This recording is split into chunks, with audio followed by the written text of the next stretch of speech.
A quick warning, there are curse words that are unbeeped in today's episode of the show. If you prefer a beeped version, you can find that at our website, thisamericanlife.org. From WBEZ Chicago, it's This American Life. I'm David Kestenbaum, sitting in for Ira Glass. And I'm just going to let my first two guests today introduce themselves. My name's Gary Powell. I'm a stunt coordinator, second unit director in motion films. Name a couple movies. Ooh, Titanic, James Bond, Mission Impossible. Okay, Miles, your turn. I don't have a job. You could say your name, though. Miles. Miles is 7. Well, almost 7. And we arranged for him to talk to Gary because he had some urgent questions about car chases from movies. And Gary, that's his particular set of skills. I drove the crane in Terminator, the bus in Harry Potter. Wait, you drove the bus in Harry Potter? I did. A little background. Miles loves cars. His mom says that before he could read, he could tell you make and model and sometimes year of any of their friends' cars. He draws cars, makes cars out of Legos. He brought one with him, actually, and he and Gary quickly got down to talking shop. I do car chases with my 7 and 8 cars.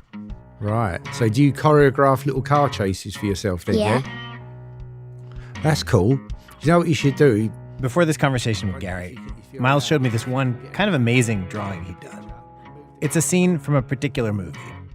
He's drawn what looks like a black police car in the air, flying backward over a second car. Miles would tell you the second car is a Ford Pinto. Miles hasn't seen the actual movie this is from, just this scene, over and over. Have you watched the Blues Brothers car chase that's 8 minutes long? Yes, I have. Have you seen the backwards flip? The one at the end? Yeah, Yeah. that's a picture of it. This is the thing he had questions about. The famous car chase at the end of the Blues Brothers. The whole thing is actually 11 minutes long. I remember the first time I saw it. I fell over. Because it was so amazing. I mean, are those people billionaires if they can buy 150 Dodge police cars only to crash them? If you haven't seen the movie, it's a ridiculous, massive smash-up of cars. Miles had questions about how it was all done. And Gary Powell, world expert on car chases, said he was happy to help. Hey, Miles, should we just play through it? And whenever you have a question, you just say stop. All right. All right, here we are. The final car chase scene in the Blues Brothers. Let's go. I'll narrate for you. It starts with the Blues Brothers, sunglasses, black suits, driving an old beat-up black cop car that they bought used. It's their single car being pursued on the highway by a long line of police cars. Officers are in pursuit. A black and white 1974 Dodge sedan. Southbound. Pause. Are those Nazis real Nazis? He's talking here about members of the Illinois Nazi Party who joined the car chase in an orange Ford Pinto. Are those Nazis real Nazis? No, there'd be actors playing those parts. Miles is like, good to know. We move on to the action. Jake, The chase continues. I gotta pull over. Dan Aykroyd drives right through a highway barrier and down the embankment. They continue okay, but the cop car behind them crashes, followed by the one behind them and the next one, some upside down. It goes on quite a while. Pause. Do they actually, are the people okay in the cars when they crash? Are there people in there, real people who are... Yes, there is. There'll be stunt people in those cars. They'll all be strapped in. They'll have roll cages inside the cars, probably wearing crash helmets, some of them. So, yeah, they'd be safe. Almost all of Miles's questions were like this, about safety. Some version of, are those people I'm seeing in the movie okay? Like in this one scene where the Blues Brothers in their car go plowing through a mall, and all these people have to jump out of the way at the very last second. They're all stunt people that have been trained, and they all move on a cue. And they're really good because you can see they leave it right to the last second before they move. But that was lots of stunt people, lots of rehearsals. We continue. Miles shouts, pause, a couple more times. Once to ask if Dan Aykroyd had to take special driving lessons. Answer, probably yes. Another time to ask if that car that goes flying through the air and sticks into the side of a truck is real. Answer, yes. And then we're at the climax of the chase, the one that Miles had drawn a picture of. The Blues Brothers are now being chased by just the Nazis, who are pursuing them ridiculously in the orange Ford Pinto. Blues Brothers gun it up an on-ramp to a highway. But oh wait, the highway hasn't been built yet. It's just a ramp into the air. Blues Brothers hit reverse, somehow flip backward over the Nazi car behind them. But the Nazi car keeps going, off the ramp and into the air. It flies through the air, impossibly and comically far, and then there's a shot of it falling straight down, a really long way. You see the Chicago skyline in the background, and the car smashes into the ground. Wait! Pause! This is where I had the question. How do they film that part? Gary explains that they actually dropped the Ford Pinto from a helicopter. And then they're just dropping it. And then obviously when the wide shot where you see the car dropping, again, that could be filmed from a helicopter or a building, and you're just seeing it dropping all the way down. But like the question I have for that part, like, are they okay once the car lands? Because you don't see it after it lands. So in the car when it's dropping, when the physical car's dropping, they've probably got two dummies sitting in there, no real people. Oh, but how do they get out? Gary explains that the interior shot of the two people in the car while it's falling, that was done separately, safely on the ground. Miles nods. Miles is actually the son of one of our coworkers here at the show, Alyssa. She has a theory about Miles's interest in the Blues Brothers chase and all those questions about are the people safe, which is that some of it has to do with a thing that happened last summer. A girl Miles knows was in a pretty serious car accident. Miles told Gary about it. I have a friend. Her and her dad were driving in their old Subaru Outback, and they were at an intersection. They stopped. There was a Kia Soul coming. There was a lady, a 95-year-old lady, in the car asleep at the wheel. Oh dear. And she rammed them into a tree. Oh, was they okay? Yeah, because my friend was strapped tightly into the back seat. Yeah. That's why you have to wear your seatbelts and all that, so that was lucky.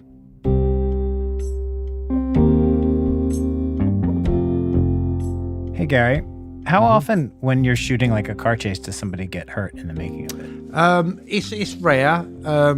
I've unfortunately been involved in one car chase where someone got seriously hurt because the special effects rig failed.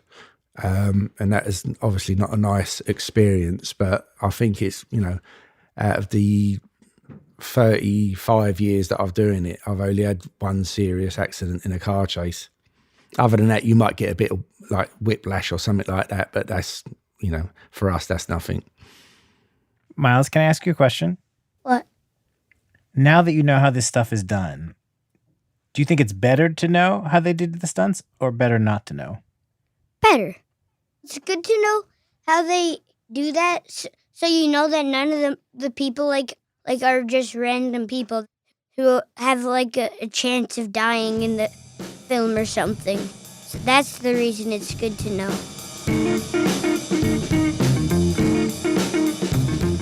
It's nice when you get to talk to the exact right person. You get answers to the questions that have been circling in your head.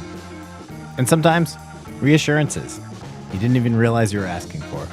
Nice to meet you, Miles. Hope it makes things better for you. Probably will. Well, today we have stories of very idiosyncratic experts, all of them with super specialized knowledge, giving life advice. We have one story about a comedian whose jokes have a strange power to change people's lives. Another story about a woman in prison who uses the skills she learned outside prison to MacGyver solutions to all kinds of impossible problems. And another where the expert's expertise includes the fact that she successfully had an affair. In each of these, you really think, who else could have helped them? From WBEZ Chicago, it's This American Life. Stay with us.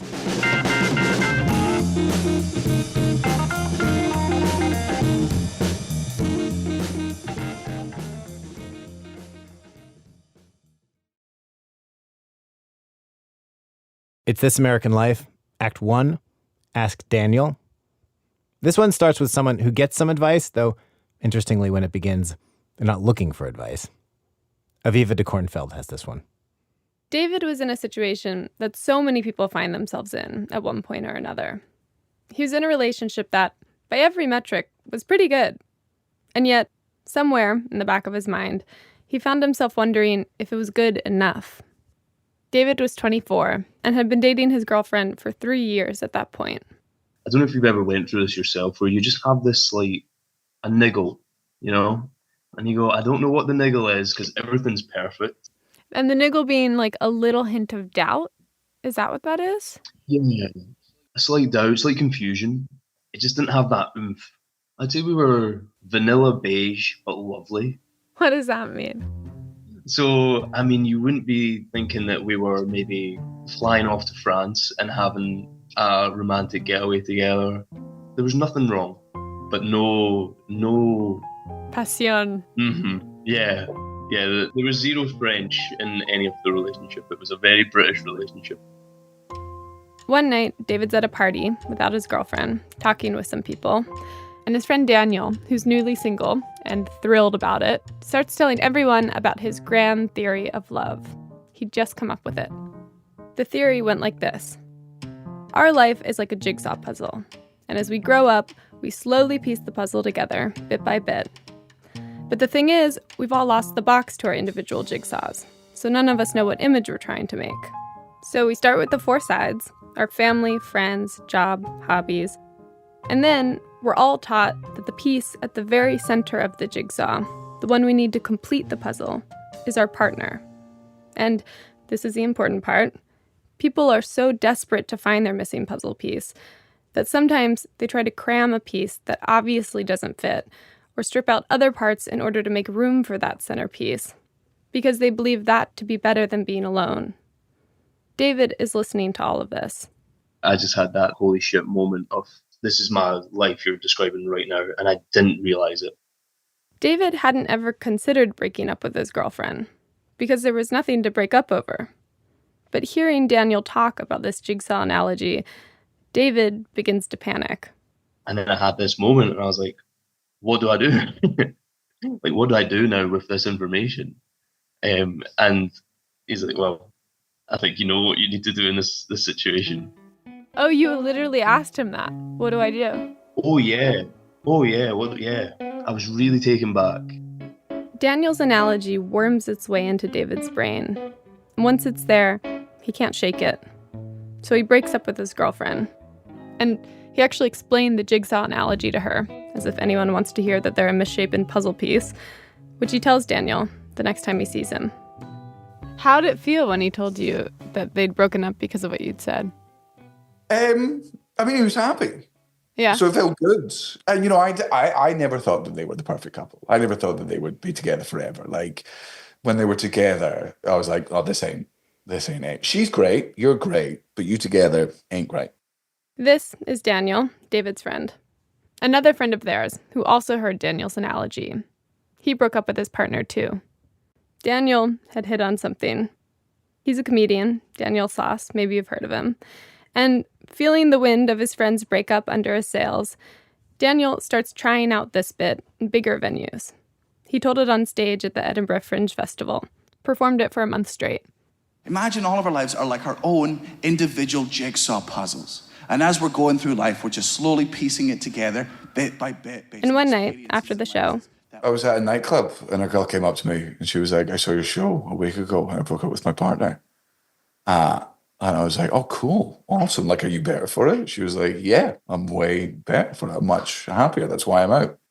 Daniel felt like, oh, this little party trick works with strangers, too. He started touring with it, performing all around Scotland. Some of us will take the wrong person, the wrong jigsaw piece, and just fucking jam them into our jigsaws anyway. And after a show up in Dundee, he must have been about 50, 52 years old. Guy came up to me and he went, hey man, just want you to let you know, I saw the show and I finally got these through, and he showed me the first divorce papers. And I remember being like, oh, this is something. How long had they been married, do you know? 20 years, I think. Oh my God. Yeah. Then there was the 19-year-old girl who brought her parents to the show in an attempt to make them realize they were miserable together. It worked. She asked him to autograph their divorce papers, which he did, happily. Then Daniel started taking the show abroad. we're in Hungary, and a guy had driven, I'm going to say like 800 miles from somewhere like in Russia with his divorce papers just to see the show. So funny that people want to show you their divorce papers. It's like a cat bringing a dead, bird to your doorstep. Like, I made it for you. That's such a great way of describing it.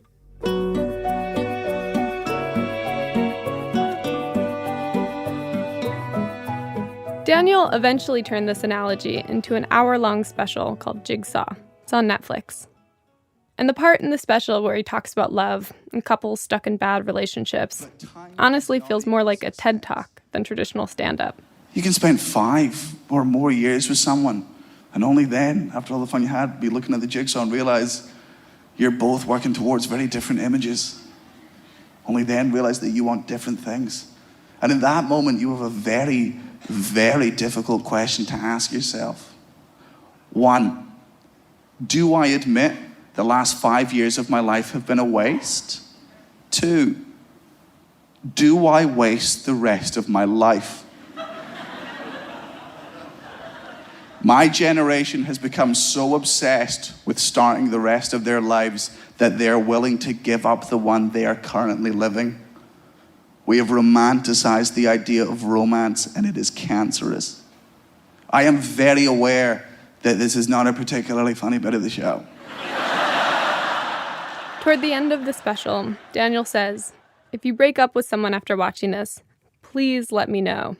He's been keeping a rough tally of his breakup stats ever since. To date, between the people who come up to him in person, the tweets he's tagged in, the DMs he gets on Instagram, he estimates that as many as 30,000 couples have split up after seeing his show. The thing I don't understand is the stuff Daniel says in his special, most of it is not particularly novel. His jigsaw analogy isn't that far from a lot of the stuff you might find in a self-help book. Like the idea that you should be happy and whole on your own, and you shouldn't settle. That's the thing people tell you about love. So what is it about this guy and the way that he delivers this familiar message? Why is it so effective? I wanted to talk to some of the people who broke up after watching Jigsaw. And let me tell you, they were not very hard to find. I heard from over 50 people from all over. The US, the UK, Australia, Italy, Kazakhstan, the United Arab Emirates. I spoke with 8 of them. And there is a real fervor to Daniel's fandom. People speak about him breathlessly, with a kind of awe. They'll quote lines from his special like it's scripture or something. One person said she and her friends say, "In Sloss we trust," as their motto. And there are a lot of people out there walking around with puzzle piece tattoos. Most of the people I spoke with have watched the special over and over to fully absorb the teachings. Some return to it in moments of doubt after breaking up with their partner. And what's crazy to me is that no one I talked to had any immediate plans to break up with their partner when they first sat down to watch it. I came away from those conversations with a couple of theories as to why Daniel's message hit so hard. And I want to tell you about one person in particular, Charlotte, because her story encompasses all of them. Charlotte watched Jigsaw back in 2018, shortly after it came out. She's from East London, and, like everyone I spoke with, got together with her husband when she was super young. She was 20, still figuring out who she was. And Charlotte, like the others, just kind of thought, I guess this is what it feels like to be in a long-term relationship. It was flat. Just flat. Charlotte had been with her husband for 6 years when she sat down one night to watch the special, alone. I can remember sitting there and actually not touching my phone, not scroll on anything. I was absolutely hooked on what he was saying because it felt like he was talking to me in a weird way. There's a part in the show where he said, you think that you're so special, you think you found your soulmate 30 minutes down the road. And I was like, oh no. There are 7.5 billion people on this planet, and you found your soulmate 20 miles from where you live. It was one of those things that it just dawned on me that I've settled and I It's like settling into a bad job. You're still getting paid, you're still going through the motions. There's somebody there, you go on holiday. It's not like you're overly happy, but you're not overly sad. Right after watching the special, Charlotte tells her husband, "You need to see this," which, interestingly, was another thing so many of the people I spoke with did. Charlotte told me she hoped it would prompt her husband to take a hard look at their relationship, like it had for her. No such luck. He spent the whole hour on his phone, scrolling, not listening at all. Even after I started following the breakup tally on Twitter, he still wasn't kind of getting how much it really had resonated with me. Wait, you showed him how many people had broken up as a result of this special? As like a nudge? Yeah. Oh my God. And what'd he say? Oh, okay. It sounds like you were kind of trying to tee him up to break up with you. Is that right? Yeah. But he was not paying attention. No. He was not. In the end, she had to do it. So how did Daniel manage to break through to Charlotte? She says part of it was that she was just caught completely off guard. She had no idea what she was getting into when she decided to watch Jigsaw. Everyone I spoke with said something like this, that the fact that the advice came in the form of a comedy special made it easier to hear, like wrapping a pill in cheese for an unsuspecting dog. I didn't go into watching Jigsaw thinking that I was going to be thinking about breaking up my marriage. I was there for a laugh. Another thing about Daniel, he's super prescriptive. Charlotte wasn't happy, but that low hum of dissatisfaction she felt, it never quite seemed like enough to blow her life up over. But in his special, it's like Daniel reached out of the screen and grabbed Charlotte by the shoulders and told her, actually, that is enough. It felt like he was saying, well, Charlotte, just because you don't love him anymore doesn't mean you can't break up with him. It's like, you can break up with him. Breaking up with someone because you've grown as a person is a valid reason. You should break up with someone whenever. And you had never had a friend or a family member say it that directly to you? No. Not at all. Charlotte's younger sister hated how different Charlotte was whenever her husband was around. But her sister never told her outright to break up. Her mom understood that she was unhappy and making a lot of sacrifices in her marriage, but would also say things like, "I'm not going to tell you what to do." Whenever Charlotte's family and friends observed that she didn't seem particularly happy with her husband, but I would defend him. I would say, oh, well, he's tired, he works nights, and would always defend his behavior, even though he would embarrass me. And the fact that I could tell that my family didn't like him and they didn't think that he wasn't right for me hurt more because I'd made that choice. Do you think it was easier to hear the message from Daniel because he was a stranger? Yeah. People take advice from strangers sometimes more than they do the people closest to them because they don't care, in the sense that if I see someone on the tube or whatever and they've got lipstick on their teeth and I make eye contact with them and I do that, the motion of like wipe their teeth, your friend is going to worry about how to say that to you. I don't care. Like, you got lipstick on your teeth. you got egg on your face. Daniel's a stranger. This, I think, is another reason why he's able to cut through. Because there's no embarrassment when you hear what he thinks about your bad choices, the way you might feel with a friend. Daniel is a neutral party who can point out a problem on his way out the door, entirely uninvested in what happens next.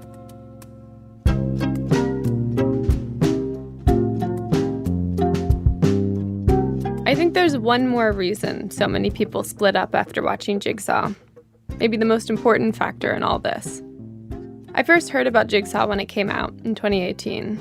At the time, I was in a relationship with someone who was pretty clearly not a good match for me, long term. And so when I heard how many couples this special was breaking up, I thought, no way am I watching that. I know it'll happen. My relationship will never survive this.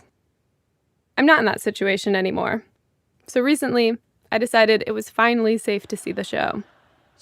And I have to say, I was totally right to be scared of it.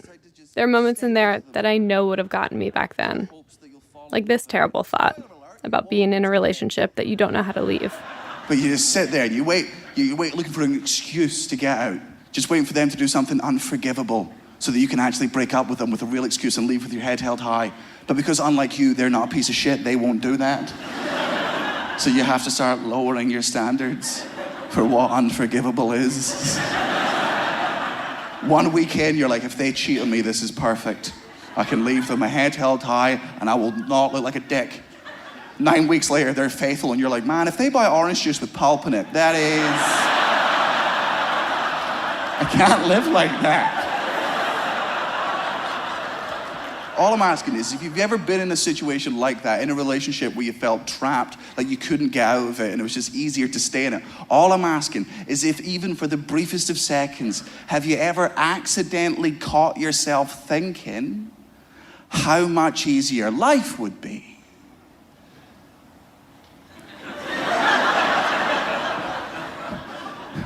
If they were to just die?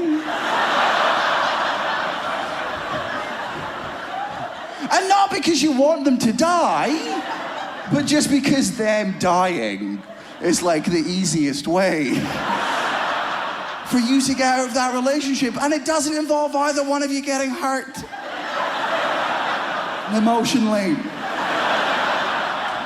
I have to say, I totally had that thought in my 2018 relationship. And it's not even that you want the other person to die so much as you just kind of want them to evaporate. Because breaking up with them just feels impossible. I had never said this thought out loud before watching the special. I didn't even know this was a thought other people had. And hearing it laid out in such a bare way, I know it would have been impossible to ignore. That's the thing about this show. The jigsaw analogy is a sound that only people in quietly unhappy relationships can hear. If what Daniel is saying reaches you, it's because there's a little radio tower in your head, tuned to receive his message.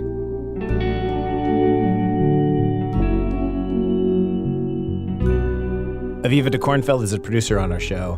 Daniel Sloss's specials, including the one you just heard about, are at danielsloss.com/streaming. Watch it, if you dare. Coming up, let's do this one Jeopardy style. The answer is combine No More Tears baby shampoo and Vaseline into a paste. The question? That's in a minute from Chicago Public Radio when our program continues. It's This American Life. I'm David Kestenbaum in for Ira Glass. Our show today, You've Come to the Right Person, stories about people finding very specific guides through life's great mysteries. We've arrived at Act 2, Ask Kwaneta. So this story is about someone with very specialized knowledge, giving advice in a very specific place. I'll just note if you're listening with kids, this story includes some adult topics. It's an essay by Kwaneta Harris. And to introduce it, one of our coworkers here, Diane Wu, called her up. So, Kwaneta, can you say where you are right now? I am in my cell in Texas in a women's prison. And before you were incarcerated, what was your job? What was your special expertise? Oh, I was a nurse. I was a nurse who floated from the emergency room to oncology to geriatric care, home health care. Can you hear me okay here, or should I stand somewhere else? Am I okay? Yeah. Where is that? Where are you standing? On top of the toilet seat. Really? Holding my tablet in the air like Lady Liberty. Like the Statue of Liberty? Yes. And I have the other hand on the wall to hold on. So you and I have been working on this story for a while now, right? Yes, it's been a minute. Yeah. And we were hoping to come to the prison and record you, but they denied our request. And since the phone line is bad and we don't want you to have to read the story standing on top of your toilet, we decided to bring in an actor to read the essay instead. Oh, thank God. Could you read the first couple of lines of the story to get us started, and then we'll crossfade to the actor? Sure. The first thing that happened was I lost everything. I remember exactly the moment I realized it. It was in 2009. It was in 2009, just a couple weeks after I had been transferred from the county jail to prison. I'd injured my shoulder working in the kitchen, stirring pots with canoe-sized paddles, so I went to medical.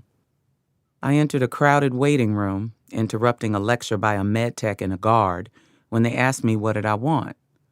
With all eyes on me, I said, I need some ibuprofen for my shoulder.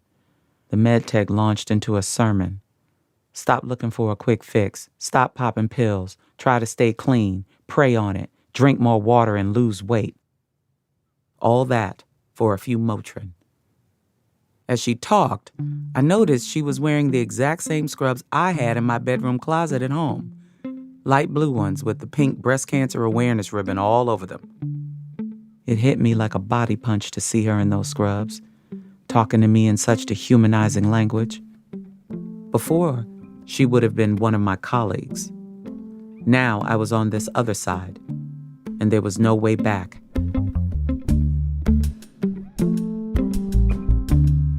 But then, a window back to my old life appeared. I started to get medical questions from the women incarcerated with me. It took a few years. Word got out early on that I was a nurse, but there are many nurses in prison.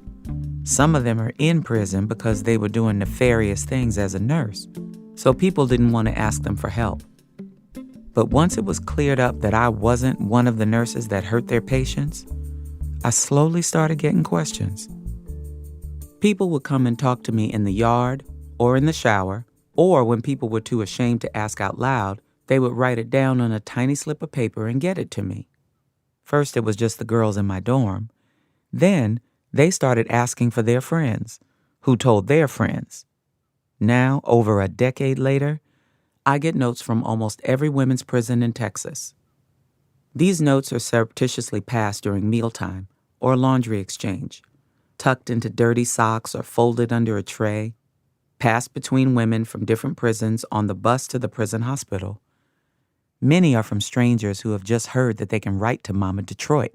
That's me. They're folded up in a square with tiny writing on white or colored pieces of paper, on the inside of candy wrappers, the thin plastic from Kotex pads. I even get questions on squares of toilet paper. One reads, "My roommate uses her inhaler all the time. I think she's addicted to it. Is that possible?" Another girl, who's in a church choir here, wrote about someone she sings with. "When she sings, her breath smells up the whole choir. Her teeth are all rotten, and peppermints are not helping. What can we do?" The range of questions people ask is very wide. Anything from, "What's this medicine for?" to, "Which homemade dildo is safest?" None of them.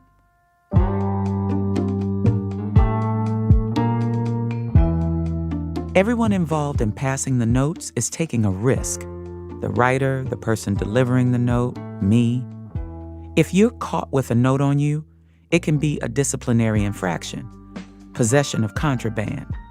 If you have 3 or more of these infractions in 30 days, that can get upgraded to a major case, which can be used to justify a parole denial. I deliberately store all my unread notes in a brown paper bag in the corner of my cell, so I can always claim it's trash. Lou wrote to me about her friend Prissy, who bought contraband eyeshadow from someone working in the prison print shop. The print shop has pretty bright powdered ink that people steal for makeup. Lou wrote that Prissy couldn't get the blue eyeshadow off. She tried toothpaste. It's stained. She looking like a fat-ass Smurf. I wrote back, "Mix No More Tears baby shampoo and Vaseline into a paste. Apply to your eyelid overnight, then wipe rubbing alcohol repeatedly to the area. It will slowly fade to green and then eventually disappear." I know this won't be the last time someone accidentally cosplays a cartoon character, though. We all miss feeling human, you know? Like our old selves. For me, answering these questions, it made me feel like my old self. It was a way for me to still be a caregiver. I felt needed. I was needed in a very particular way I hadn't been on the outside. Because, first, the medical care that exists in our prison is extremely lacking. There are only a handful of medical providers for the 1,200 people here. You have to pay to go to medical, $13.55 per visit, which is a king's ransom when we're forced to work in here for free. And when you get there, they treat you like crap. And the medical staff can't answer their questions as well as I can, because unlike the people they're treating, they aren't incarcerated. I know the materials available to women. Vaseline, baby shampoo. I know the exact way to ask for certain treatments without getting punished. Like for yeast infections. Going in and saying, I have a yeast infection, will often lead the nurse to start asking about your sex life. And if you let slip that you have a girlfriend, the guard supervising your appointment can write you a disciplinary. The safer way I tell people is to tell the nurse you took antibiotics recently and are noticing this side effect. You have to let the nurse think she figured it out. Also, I know the various factors the women are weighing when they consider their own care. For instance, early on, one of the most common medical questions people would write to me was, do I really need to get a mammogram? I know what they mean when they ask this. We all hate the mammogram trip. We have to take a nausea-inducing bus ride that freezes us during the winter and cooks us in the summers. We have to pack all of our belongings to send to storage while we're gone. And when we move back, they assign us a new roommate. It's so hard to get a decent roommate. Few people want to risk losing that by leaving. When people ask me if it's worth going on the trip, I write back explaining breast cancer and ask if their mom or anyone else in their family has a history of cancer. I try to convince them and myself that it's only once a year and probably worth going. But the prison instituted a new rule last summer. They now promise to hold our assigned bed and roommate for a week. People are still refusing to go, though, even though you could get a disciplinary infraction if you skip the trip. Ain't nobody riding in that wheeled cauldron.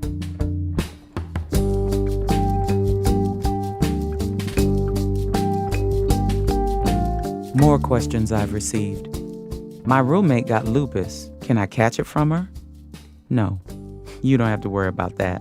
It's an autoimmune disease, which means it's her body fighting her body. This girl wrote me and said, I pee only a little bit each time I go. Is this my prostate? That's not your prostate. You don't have one. This is a UTI. I have 2 girls in here who wrote me with signs and symptoms of endometriosis. The problem is, the only way you can diagnose endometriosis is surgery.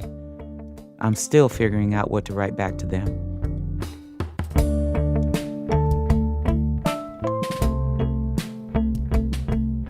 I used to think my special expertise was to help women who were incarcerated with me.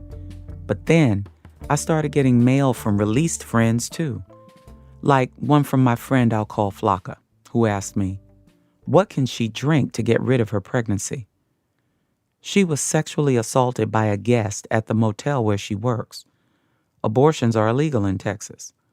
Flocka has a snitch on her ankle in the form of an electronic GPS monitor, so she can't slip over to New Mexico and get abortion care.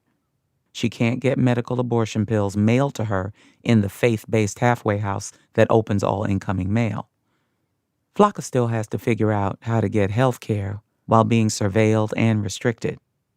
These days, feels like women all over Texas do, not just those of us in prison. All I could tell her was to call the National Planned Parenthood hotline, not from her phone, because parole officers might search her phone history. I was relieved to hear that she ended up getting the pills by having them delivered to someone else's address.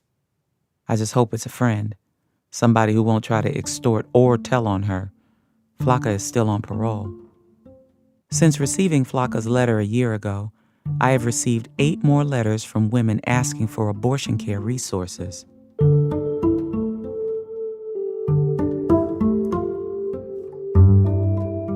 When I've needed medical advice, I don't have anyone to ask for help.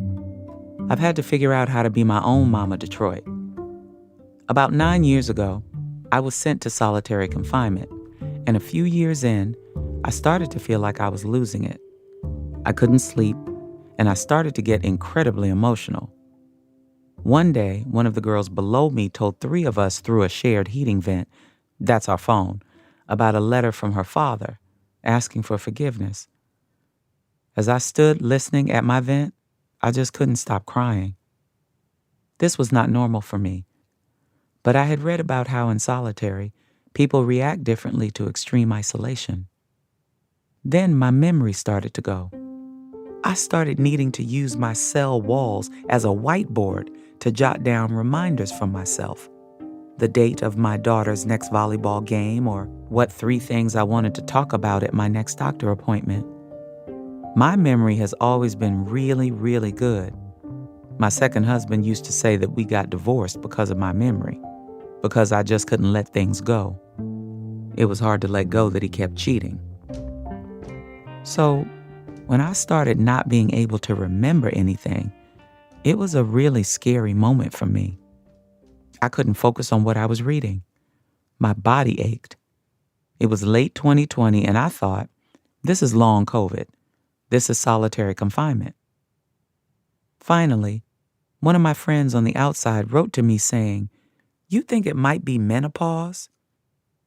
I told her, "I am not that old. I was only 48. They never taught us about menopause in nursing school. It was just some punchline about hot flashes, which I started to get too. There isn't air conditioning in our prison building in Texas. It gets so hot in the summer that Coke cans will just spontaneously explode. Toothpaste liquefies. In June 2019, I fainted from the heat, and the sergeant took the temperature in my cell that day, 129 degrees. So I already felt like I was being cooked before the hot flashes. But when that burning feeling hits the middle of my chest, then radiates to the rest of my body, it's unbearable. I learned to keep bowls filled with tap water to dump over my head at the start of each hot flash. I always expect the water to sizzle. So I wrote to my friends back home and asked what they used to treat their menopausal symptoms. They told me about black cohosh, flaxseed, apricots, and berries. But the general consensus was that the most effective treatment was estrogen vaginal cream and hormone replacement therapy. My friends inside prison told me, there's no way you're going to get any of those. I went to dreaded medical and tried for 3 years to get hormone replacement therapy. I finally got a prescription, and the change was instantaneous. It was like a switch turned me back into the old me. My skin cleared up, my hair regained thickness, my mood was lighter, and the brain fog cleared. Best of all, the hot flashes stopped. It was a miracle drug until the prescription ran out after 2 months. The doctors would not give me a refill. That was 2 years ago. So here I am, living with all my symptoms, waiting for this phase to pass. The symptoms can last a decade. Studies show Black women experience more hot flashes, longer hot flashes, and longer perimenopause. I learned this from the radio and from a pamphlet about menopause that I asked my lawyer to send me. When I tried to learn more by ordering books like the Menopause Manifesto, the prison denied the books for being sexually explicit. Meanwhile, I've gotten a few questions from other neighbors about menopause. We're all getting older in here.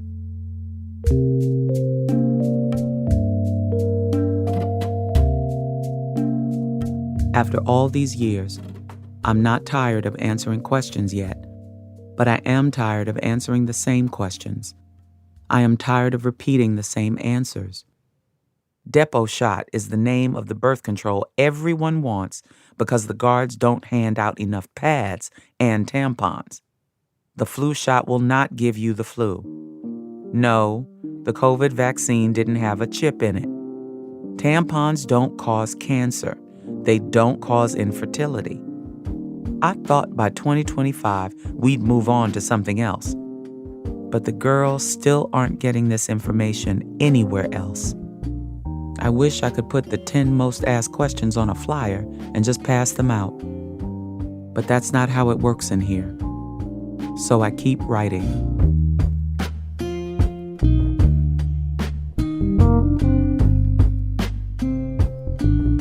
Kwaneta Harris's story was read by the actor Keisha Lewis. You can see her on Broadway now in her Tony Award-winning role in the musical Hell's Kitchen.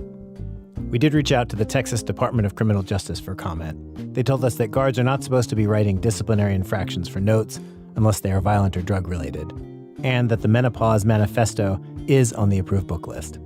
Also, Kwaneta has moved prisons over the years. In her current one, the mammogram trip isn't as long.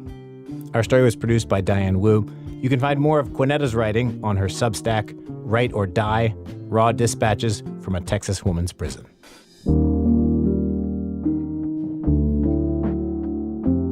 Act 3, Ask Harriet. So earlier in the show, we had a story about how to know when to leave a relationship. This last story is about a woman who wishes she had that problem. And for the second time in today's show, here's Diane Wu. Juna's life outside of dating is as busy as a rom-com heroine's. She lives outside Boston, near her family and a ton of beloved friends. She has a job she likes, fills her free time with jiu-jitsu and weightlifting. She can deadlift 370 pounds, which, if you don't know what that means, it's as impressive as it sounds. Juna's dream is to meet someone at the gym, but that hasn't happened yet. Because, a lot of men are very afraid to approach women at the gym, which I totally understand because obviously people, a lot of time don't want to be disturbed in their workouts. Yeah. But there are people that want to be disturbed, me, by a hot man. Anyways. Juna's 29 and has never had a boyfriend. Not for lack of trying. In high school and college, she was a nerdy pianist who didn't really date. But 5 years ago, she got on the apps. On her first date, she was so nervous that her teeth were chattering as she waited for the guy to arrive. Didn't go great. Very few of them have. Sometimes it feels like in her friend group, she's the last one standing. I feel like we've always all been single, like a lot of my best friends. And now they're all in relationships. And that's when I'm like, it's because I'm blind. Juna's been blind since she was a little kid. She grew up in Albania, moved to Boston when she was 5. The way her blindness works is that everything is very, very blurry. She reads on her phone by zooming in a lot and then holding it right up to her face. The friends she's thinking of who've paired off, they're sighted. There's no other thing that explains why it's been so difficult for me. I just can't pinpoint another thing that separates me from the other people that I feel like are successful besides being blind. Juna's like, I think I'm at least average pretty. I think she's pretty. I'm fun to talk to. Also true. What gives? She experiments with putting that she's blind on her dating profile. The number of matches she gets plummets. It doesn't surprise her. She feels like meeting people in real life is also harder because of things like eye contact, which doesn't come naturally to her. I will often look at people's mouths because that's where their voice comes from. So I think I'm always 4 inches under eye contact. And sometimes I'll consciously make an effort to look higher than where I want to look. But then I get very uncomfortable because another big insecurity I have is that my eyes make people uncomfortable. And so I kind of feel bad looking at them in the eye. So basically I've just given up on looking at people's eyes. I'll just look at their mouth. Juna was sort of resigned to having a bad time of it. But then a couple years ago, her friend's mom told her, my friend Harriet is blind too. You guys should meet. Juna was pretty skeptical at first, but liked Harriet right away. They're both musicians, both very talkative. But what really stood out to Juna was Harriet's bountiful love life. She's 78 and has had 3 husbands and more boyfriends than she can count. Even an affair, which seemed to really impress Juna. Juna's always wanted to ask her, what's your secret? What should I be doing differently? We went over to Harriet's home one December evening to find out. Her partner, Frank, let us in. Hi, Frank! In the kitchen, Juna tells me one of her favorite stories. The story of how Harriet and Frank met 20 years ago. Harriet and Frank met on a Red Line train. Harriet was playing recorder, and Frank heard it and was like, can you teach me that song, right, guys? Yeah, that's how it happened. He sat down next to me, and he said, I have my recorder with me. Well, Which is crazy. Like, Frank, why did you have your recorder with you? I don't know. That was a certain time in my life. They played together on the train, exchanged numbers, became friends, and 5 years into that friendship, started dating. We sit around the kitchen table and get down to business. Okay, shall we begin? Mm-hmm. So, Harriet. Yes, ma'am. Juna starts by explaining how her dating life has gone so far. No real success. Her conclusion that blindness is getting in her way. So in your idea of your life, right? If you think back on your life, have you ever thought to yourself that your vision impacts your dating? Or has it to you just not been a related topic? Not been a related topic, except to share with people all the amazing experiences that I have kinesthetically and otherwise as a blind person. Mm-hmm. Let's say like meeting people in person, right? One thing that I feel like is very difficult is that I can't make eye contact. Never could, baby, so I don't know what you're talking about. But Harriet, all like the videos on TikTok about like how to meet people at the gym and stuff or whatever is like the person makes eye contact with you and then you smile to let them know that like you're available to come. Harriet's waving her hands. Harriet, no, I just bump into them awkwardly and say, "Where's the treadmill?" Okay, I do that too sometimes, but like, no, but I mean, with panache, with ease, like, hey, where's the bathroom? Can you walk me over there? Thank you, I'll get it fixed. I'll do it better next time, whatever. But don't you see, it's like we're unwilling to be vulnerable. Everybody is. Well, not Harriet. I have no problem. I'll stand up in the subway and say, hey, anybody getting off at X spot? I have to cross over from the A line to the West 4th Street, whatever. That's crazy. Like, I have literally been lost for hours because I refuse to ask for help. I'm like, I'm going to wander around until I find where to go to avoid asking for help. So now Harriet's laughing at me. No, not at you. I'm just laughing at the discomfort and awfulness of it, Juna's default mode is to be completely competent in everything she does. She hates being underestimated or condescended to. This is her way of protecting herself from all of that. But, talking to Harriet, she realizes it might come with a downside. Like when Juna's friend invites her to go salsa dancing, even though she wants to try it, she doesn't. She worries the way she dances might look embarrassing. You know what I mean? Realize how much you're basing all of your perceptions, at least from where I'm sitting with this, on the sighted world. But the sighted world is the world, Harriet. Like, it is, but it hasn't been a problem. I still feel that my world has total integrity. I feel like my world has total integrity too, but I feel like, I don't know. I think the hardest thing in life, whether you're sighted or anything, is a deeper self-acceptance, really. And that doesn't matter what the hell other people react to or what they think or whatever. Whatever you're sensing from me, do you think that that plays a role into why it might be hard for me to date people? Yes. Okay, why? Because you have a lens, you have a filter that is constantly on high that says they're not going to get me, they're going to put me down, they're going to ignore me, they're going to pity me. And if that is sort of in the emotional undercurrent within you, then it'll amplify everything. Accept yourself. It's hard to know what to do with that kind of advice. What do you think that I should do differently? But like, you can't say you have to deeply accept yourself because I just don't even know what that means. So okay, it's like, that's fine. Harriet gives her a concrete thing to try. Juna's been taking jujitsu classes that she really loves, with mostly guys. And she has a crush on one of them. Just see if they want to go out and have coffee or tea. I just don't think people do that anymore, Harriet. Like, so what? Maybe they're all waiting. I don't want to be the one to do it. Why can't they do it? I always make the first move. Harriet! Treat it as friendship. Okay. It's just a thought. I think you're right. Like, the guy I have a crush on, for example, me and my friends call him my husband. Like, husband's not in class today. And I'm like, how am I supposed to go talk to my husband? I'm too scared. Like, I'm scared. No, you have to reset. Reset. Okay. But like, guys.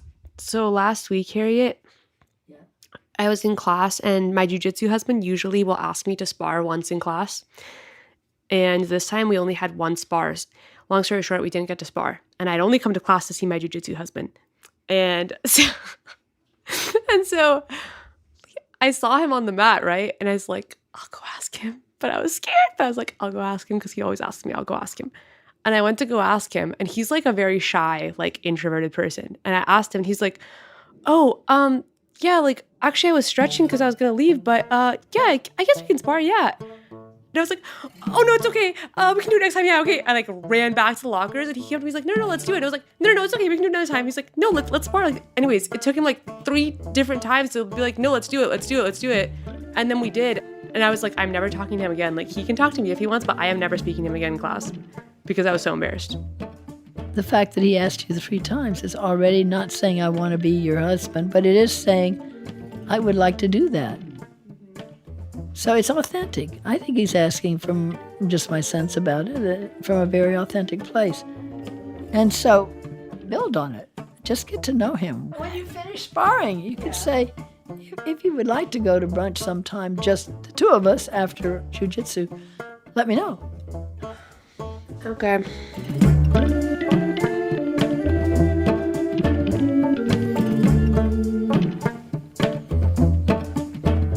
So, it's been 3 weeks since you went and talked to Harriet, and I'm calling to see, are there any updates?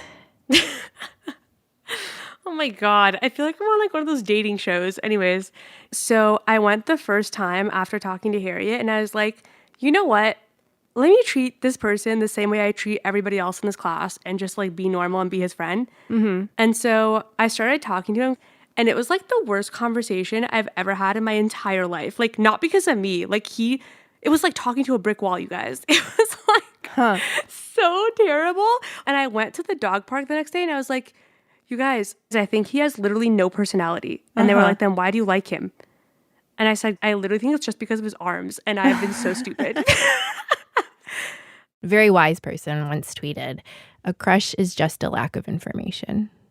Though, for Juna, getting that information, progress.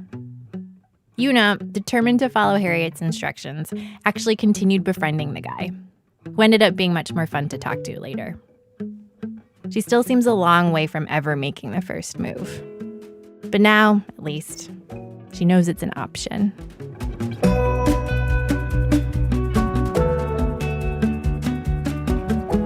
Diane Wu is a producer on our show. I need somebody, not just anybody. You know I need someone.